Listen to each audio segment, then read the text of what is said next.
Hello বন্ধুরা, আপনাদের সুস্বাস্থ্য কামনা করি। অনেকগুলো ব্যাটারি নিয়ে আসলাম। আসলে ব্যাটারি কিনে প্রতারিত হওয়ার দিন শেষ। এমনই একটা টিপস আপনাদের সামনে নিয়ে আসলাম। ব্যাটারি কিনে আপনারা ঠকবেন না এবং কোন ব্যাটারি কিনবেন এবং কি দেখে কিনবেন A to Z আপনাদেরকে আমি ভিডিওতে দেখিয়ে দেবো। কাজেই আমরা চলুন ভিডিওতে ফিরে যাই। দেখেন আমরা এখানে আমার অনেকগুলো ব্যাটারি এখানে আছে। সমস্ত বেশিরভাগ অংশের ব্যাটারিগুলো আমাদের আছে বিভিন্ন ইলেকট্রিক ডিভাইসে আমরা এই ব্যাটারিগুলো ব্যবহার করে থাকি।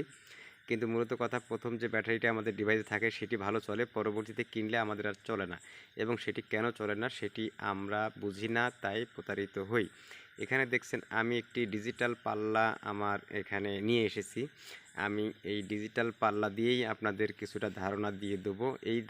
এইটি ফলো করলে আপনারা খুব সহজেই, যারা বোঝেন না তারা কিন্তু এভাবে আপনারা ব্যাটারিটি এই হিসাবটাও আপনারা পেয়ে যাবেন।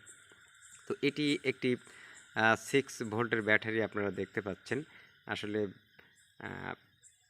এখানে দেখেন এই যে ব্যাটারিটি এখানে 763 গ্রাম এটির ওজন। এটা কিন্তু আপনারা একটু খেয়াল রাখবেন। এটি 763 গ্রাম এই ব্যাটারিটি হয়েছে। তো আমি এখানে একই মাপের আরেকটি ব্যাটারি আপনাদেরকে দেখাচ্ছি। এটি হচ্ছে আপনার 732 গ্রাম। তার মানে এটি 732, ওটি হচ্ছে 763। এখন আমি আরও একটি ব্যাটারি দেখেন, এই ব্যাটারিটি দেখেন, এটি হচ্ছে 84। তার মানে এই ব্যাটারিটি প্রায় 100 গ্রামের মতন কম। তার মানে 100 গ্রামের মতন যদি কম হয়, এটি দেখেন এই পার্থক্যটি আপনারা এখানে দেখলে বুঝতে পাচ্ছেন। তার মানে সীসার কিন্তু অত্যন্ত দাম। সীসার পরিমাণ যে ব্যাটারিতে বেশি থাকে সেই ব্যাটারিটাই কিন্তু দীর্ঘমেয়াদ পর্যন্ত চার্জ ধরে রাখতে পারে এবং ভালো চলে। তো কাজেই এখানে আপনারা বুঝতে পারলেন।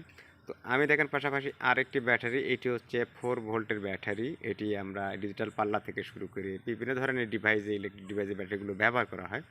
তো এটি হচ্ছে 4 ভোল্টের ব্যাটারি। এখানে দেখেন এটি হচ্ছে 501 গ্রাম। ভালো করে খেয়াল করেন, 501 গ্রাম। তো পাশাপাশি একই ব্যাটারি আমি আরেকটা দেখাচ্ছি আপনাদের। এটি দেখেন 402 গ্রাম। তার মানে এইটুকু ব্যাটারিতে যদি 100 গ্রাম সীসার মাপ কম থাকে, তাহলে এটিতে আর কেমন কাজ দেবে বলেন? তো কাজেই এখানে আপনারা খুব সহজেই বুঝতে পারছেন এটা 501 গ্রাম। তো এখন এটি গেল 4 ভোল্টের। এটি কিন্তু 7 ভোল্টের ব্যাটারি। চার্জার, ফ্যান থেকে শুরু করে বিভিন্ন ডিভাইসে এই ব্যাটারিগুলো ব্যবহার করা হয়। তো এটি হচ্ছে আপনার 7 ভোল্টের ব্যাটারি। এটি দেখেন 1077, তার মানে 1 কেজি 77 গ্রাম। তো পাশাপাশি আমি আরেকটি ব্যাটারি, এটি দেখেন 1227 গ্রাম। তো কাজেই কতটুকু পার্থক্য এখানে, 200 গ্রামের মতন যদি সীসার মান এখানে যদি কম থাকে, তাহলে এই ব্যাটারিটি কীভাবে আমাদের চার্জ থাকবে? তো কাজেই এই ওজনের মাধ্যমে আপনারা কিন্তু এটি খুব সহজে পরিমাপ করতে পারেন। মূলত আপনার যে ব্যাটারিটি, সেই ব্যাটারিটি যদি ভালো চলে থাকে, সেই ব্যাটারিটির মাপও কিন্তু আপনি নিতে পারেন। আসলে এটি কিন্তু কেউ ফলো করে না বা এটি অনেকে বোঝে না। আর ব্যাটারির কালারটা কোনো সাবজেক্ট না। এটি হচ্ছে একটি 12 ভোল্টের ব্যাটারি। তো এটি দেখেন 1348, মানে 1 কেজি 348 গ্রাম। আর এখানে দেখেন 1418। তার মানে এখানে এখানে যতটুকু 20-30 গ্রাম, যদি একটি 12 ভোল্টের ব্যাটারির বেলায় 20-30 গ্রাম, এটা কোনো বিষয় না। এটুকু স্বাভাবিকভাবে এটি মনে করেন আপনারা নিতে পারেন। কিন্তু 200 গ্রাম 150 গ্রামের যদি ফারাক থাকে, সেক্ষেত্রে আপনি কখনোই সেটা নেবেন না। বা আপনার যে ব্যাটারিটা, এটি দেখেন এই ব্যাটারিটা একই কোম্পানির ব্যাটারি। দেখেন এক ব্যাটারি, এর কিন্তু মাপ আপনার একটু এদিক ওদিক হবে না। তার মানে দেখেন 731 গ্রাম। এবং পাশাপাশি যদি আমি আরও একটা দেই, তাহলে এটিও ঠিক একই মাপ।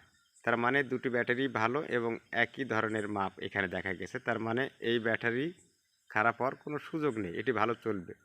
তো আসলে বিষয়টা হচ্ছে এই সীসার মান যত ভালো হবে, যত বেশি থাকবে, ততই কিন্তু ব্যাটারি দীর্ঘস্থায়ী হবে এবং ভালো চার্জ থাকবে। তো আশা করি এই ভিডিওটার থেকে আপনারা বুঝে নিলেন যে আসলে আপনারা কোথায় ঠকছেন। আপনারা চেহারা দেখে নিয়ে যান, কিন্তু ভিতরেটা হিসাব করেন না। তো বন্ধুরা, আসলে এভাবে যদি ব্যাটারি কেনেন আপনারা প্রতারিত হবে না। ভিডিওটি ভালো লাগলে অবশ্যই একটি লাইক করবেন এবং শেয়ার করে অন্যান্য বন্ধুদেরকে দেখিয়ে দিবেন। আপনাদের সুস্বাস্থ্য কামনা করে বিদায় নিচ্ছি। ভালো থাকেন।